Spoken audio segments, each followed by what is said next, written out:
Hi Asha, how are you?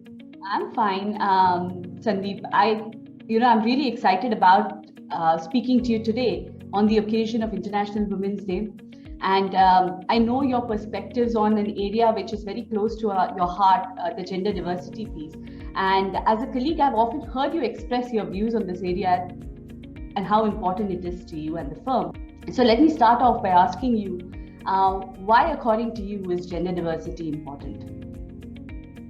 Asha, gender diversity as a topic has been discussed a lot, and I wonder why there's so much discussion around it when it should just be the norm. It is very clear that the advantages of gender diversity should be reaped by every business, right? You just get more robust ideas on the table. You get a very broad perspective of ideas on the table. It's proven through several research projects that have been done that with gender diversity, teams just perform so much better than a male dominated team. Just if you think about our business, which is investing, right? In our business, what do? We take risks on investments. I believe with a gender diverse team, the risk spectrum just gets better calibrated when there's a gender diverse team. Think about what we do when we are looking at investments. We then start negotiating with our entrepreneurs, with the management teams.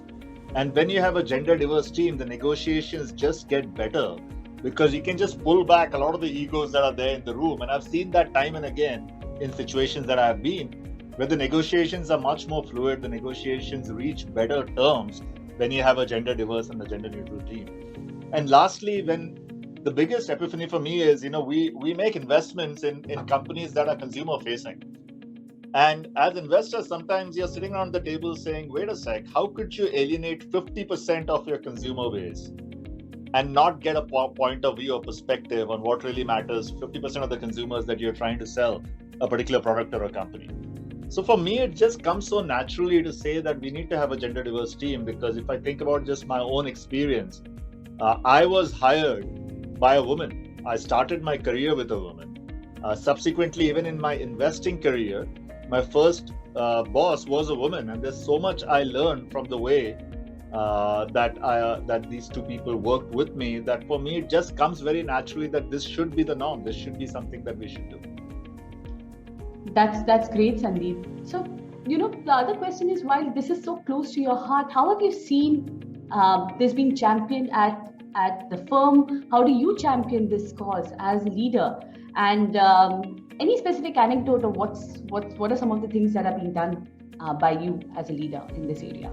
Yeah, so Asha, the first thing is that solving gender diversity is not a woman's job, right? And conferring titles like championing the cause to male colleagues, I think, is the wrong thing to do. Because if you call out champions saying here's somebody who's championing the cause, you are basically revalidating that this is not the norm. This is something that each one of us needs to do, and men don't need to be celebrated to do this, because you got to do this not because it's the right moral thing to do. You have to do it because it's the right business thing to do, right? You're doing it because it's better for the business. In terms of anecdotes, there are so many of them, right, that I could talk to you about. So let's start with the first investment I did when I moved over to General Atlantic, and that was in Anita Dongre, right? The biggest women's fashion designer, and Anita is trying to explain to me and my team as to why her designs fit with the Indian women's body types, right? And why an Indian woman consumer really then flocks to what Anita has to offer. And it was very difficult to not have a woman on my team to really help us understand why this investment makes complete sense because of what it does to the consumer base. There was another meeting where we were sitting around the table talking about a beauty company that was fast growing in India.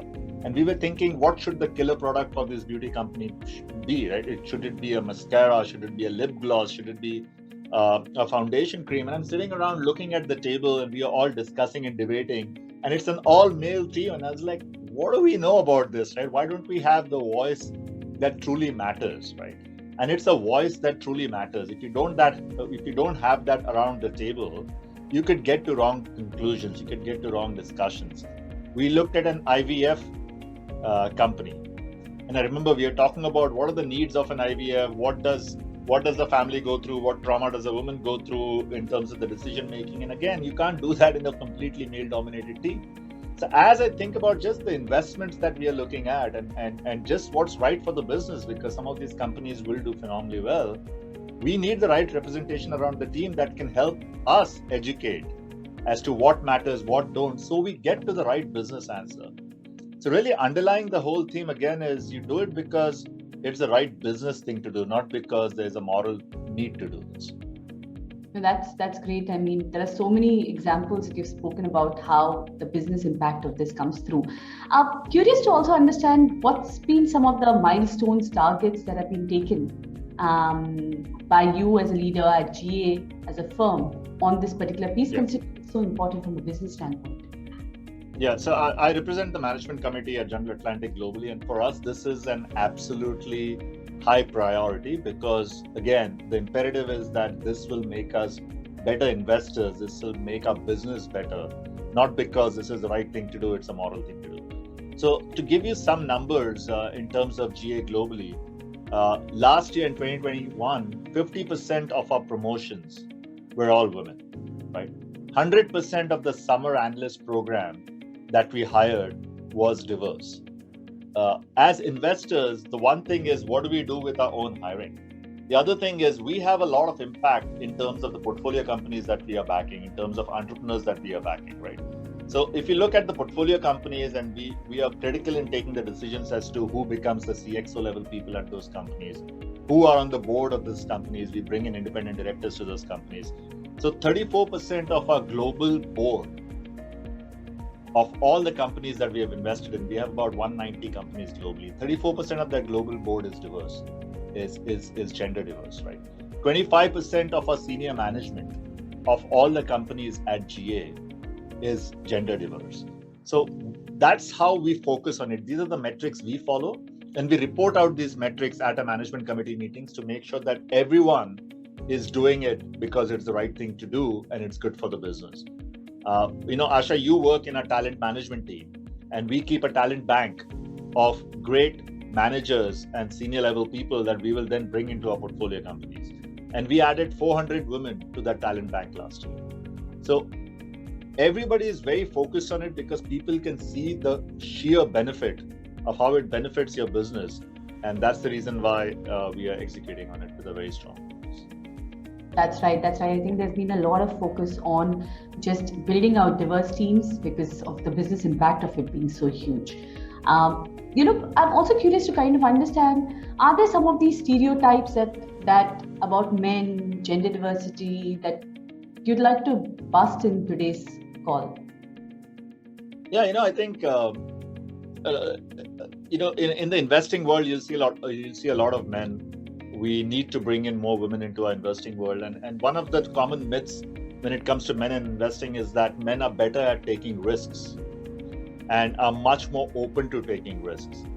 And I'll tell you that's a myth which is not true, because I have worked for investors who are women and they have pushed my risk spectrum. And I've met enough men who are very risk averse in terms of taking any decision and are trigger shy when it comes to making those decisions.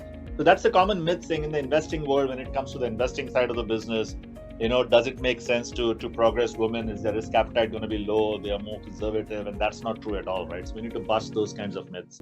In terms of negotiations as well, could you be a hard negotiator? Could you really go out there and negotiate hard terms?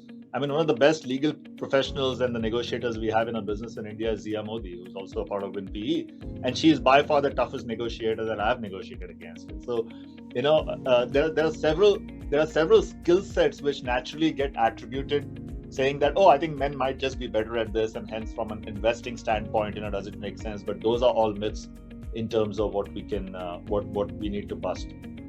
The second thing is, the onus on women gathering together to make gender diversity a big issue to solve. It's not the case at all. I think men should take on more of the responsibility because it should be the norm. It should not be outside the norm. It should not be an activity where you check the box saying, "Hey, we also are doing this, and look, we get the brownie points in diversity." I think it's more and more important, and this is one of the myths that we need to bust in business in general, is it's more and more important that we move towards gender diversity, because if not, I don't believe in 10 to 20 years organizations that are not gender diverse will actually survive.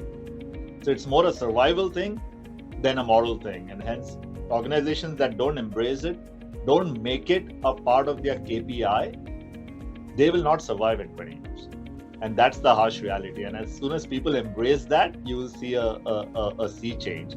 Because I firmly believe in that. I think if you track organizations and track records of teams that are male dominated versus gender neutral, you quickly see people moving away from the rest of the crowd, and that becomes survival. That's really a very strong call to action, because clearly that comes through as how this relates to the kind of business outcomes that you can have as investors, the kind of the process itself that we follow, and how robust that is. So clearly, thank you so much for all of these insights. It comes through very clearly that it's not a good to have, but really a must have in today's world to get ahead as investors. Thank you so much, Sandeep, for all your Always time. Always a pleasure, Asha. Insights. Yeah. Thank you so much. And the success of what we are trying to do here would be if we look at 10 to 15 years later, WinPE should be shut down. That would be success, because you don't need organizations to push this effort anymore. It is just a part of what businesses do, right? And that would be a great moment to celebrate, where we don't need organizations that push the agenda, because it's just become the norm. Well said, Sandeep. Thank you so much. And as a woman professional, I can say that the investing world needs more leaders like you. Thank you so much. I appreciate it. Take care.